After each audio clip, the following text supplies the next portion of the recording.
Bibhu, do you think that this is going to make it harder for the US to compete in India, yes, for it is. example? Yes. The expression that the deal is boring is, I think, a matter of perception. I do not really speak for the government of India, but the perspective from New Delhi is they were really looking forward to the Trump 2 administration to strengthen the ties.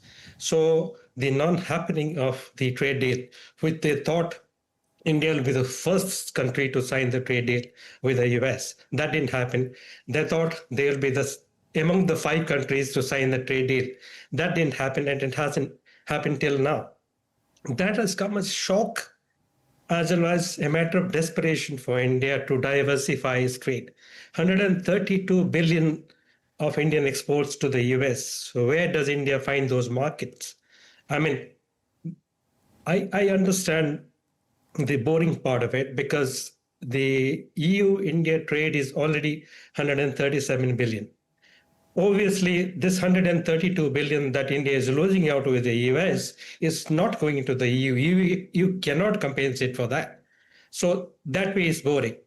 It's always also boring because 75% of the Indian exports to the EU already do not have any tariff. They go for at least zero tariff or 1% tariff.